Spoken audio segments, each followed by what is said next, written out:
अस्सलाम वालेकुम।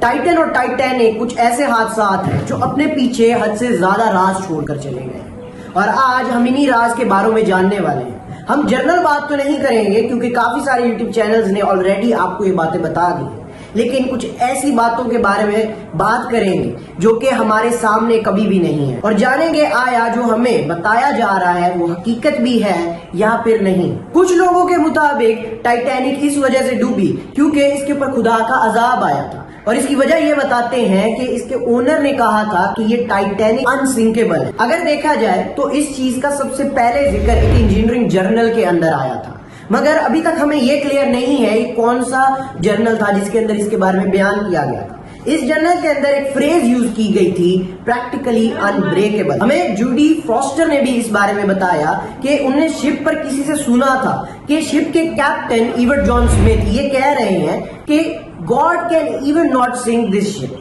अब आप कहोगे जूडी फॉस्टर कौन है? यार वही टाइटैनिक की हीरोइन। एक और बात जो हमारे दिमाग के अंदर बार बार घूमती रहती है कि टाइटैनिक शिप के ऊपर लाइफ सेविंग बोट इस वजह से नहीं रखी गई थी क्योंकि वो लोग घरूर में आ गए थे कि इसे तो कोई डुबो नहीं सकता, मगर ऐसा नहीं है। उसके ओनर के मुताबिक इसलिए लाइफ सेविंग बोट नहीं रख रहे क्योंकि वो एक लग्जरी शिप थी और वो बड़े बड़े लोगों को समंदर का एक बहुत अच्छा व्यू देना चाहते थे। अब इस कहानी को थोड़ा और इंटरेस्टिंग बताते हैं। अगर मैं बताऊं कि टाइटैनिक तो कभी डूबी नहीं और जिस चीज का मलबा आज अटलांटिक ओशन के बेड के ऊपर पड़ा हुआ है वो टाइटैनिक का नहीं बल्कि एक और शिप जिसका नाम ओलंपिक है उसका है। अब आप कहेंगे कि टाइटैनिक के ओनर जे डॉट ब्रूस इज़्मे के साथ क्या हुआ? वो तो मर नहीं गया था।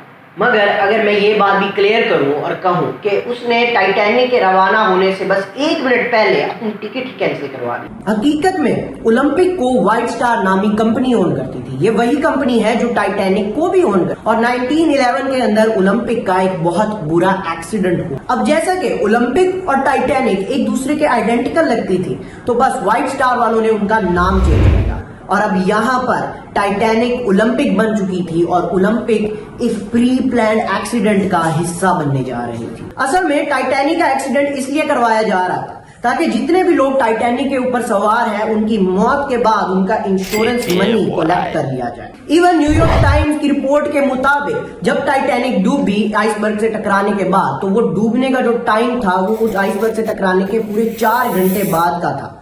मायनी 4 घंटे बाद टाइटैनिक जाके डूबी।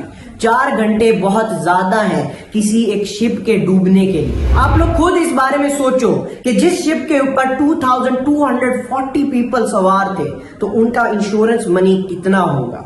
मॉर्गन रॉबर्टसन ने इस बात की प्रिडिक्शन भी की थी कि टाइटैनिक जहाज जरूर डूबेगा। अब बात करते हैं टाइटन सबमर्सिबल के बारे में।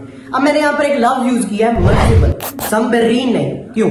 असल में सबमरीन कोई ऐसी मशीन होती है जो कि पानी के अंदर जाते हैं अपने एक कंट्रोल सिस्टम के साथ, मगर दूसरी तरफ सबमर्सिबल दूसरी किसी पानी की सतह के ऊपर जो शिप होती है उससे कंट्रोल की जा रही है। अब टाइटन के वाकये को देखने के बाद सबसे पहला जो सवाल उठता है वो ये उठता है कि जब ओशन गेट ने अपनी सबसे बेहतरीन सबमर्सिबल को पानी के अंदर भेजा टाइटैनिक के सफर के लिए, फिर भी ये ब्रस्ट कर दी।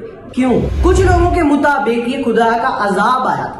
मायनी जैसे कि टाइटैनिक के ऊपर अजाब आया था वैसे सबमर्सिबल जो कि उसको देखने जा रही थी उसके ऊपर भी अजाब आ गया। अगर ऐसी ही बात होती तो 77 साल पॉल हेनरी तो टाइटैनिक के मलबे को 33 बार जाकर विजिट कर आया था, मगर उसमें पहले अजाब क्यों नहीं आया? दूसरा सवाल जो ओशन गेट कंपनी के ऊपर उठाया जाता है वो ये है कि हर सबमरीन या फिर सबमर्सिबल के अंदर एक डिवाइस यूज की जाती है IPIRB के नाम से, जो कि सबमर्सिबल्स या फिर सबमरीन को हादसे की सूरत के अंदर लोकेट करने में मदद देती है।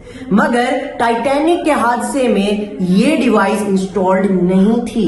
हालांकि मुझे तो हैरानी उन 5 लोगों पर होती है जो इसके अंदर सवार थे। क्या उनको ओशन गेट के पास्ट के बारे में नहीं पता था? क्या उनको यह मालूम नहीं था कि टाइटन बतौर एक्सपेरिमेंट काम किया जा रहा है और वो इसी एक्सपेरिमेंट के कितने ज्यादा पैसे भर चुके हैं? यहाँ पे जो अगली बात हमें नोटिस करनी चाहिए वो ये है कि टाइटन को बनाने के लिए कार्बन फाइबर इस्तेमाल किया गया था।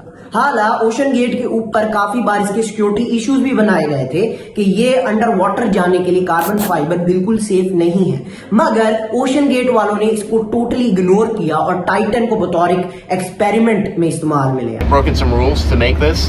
I think I've broken them with logic and good engineering behind me. The carbon fiber and titanium. There's a rule you don't do that. Well, I did. حیرانی تو مجھے اوشن گیٹ کے اوپر بھی ہوتی ہے جو کہ بس اپنی انویسٹمنٹ پروفٹس کو لے کر انسانی جان کو خطرے میں ڈال رہے ہیں. نہ جانے اب ہم سے کتنی اور چیزیں چھپائی جائیں گی، مگر میں اس بات میں ضرور یقین رکھتا ہوں کہ آج بھی آدھے سے زیادہ ہسٹری دفن ہے.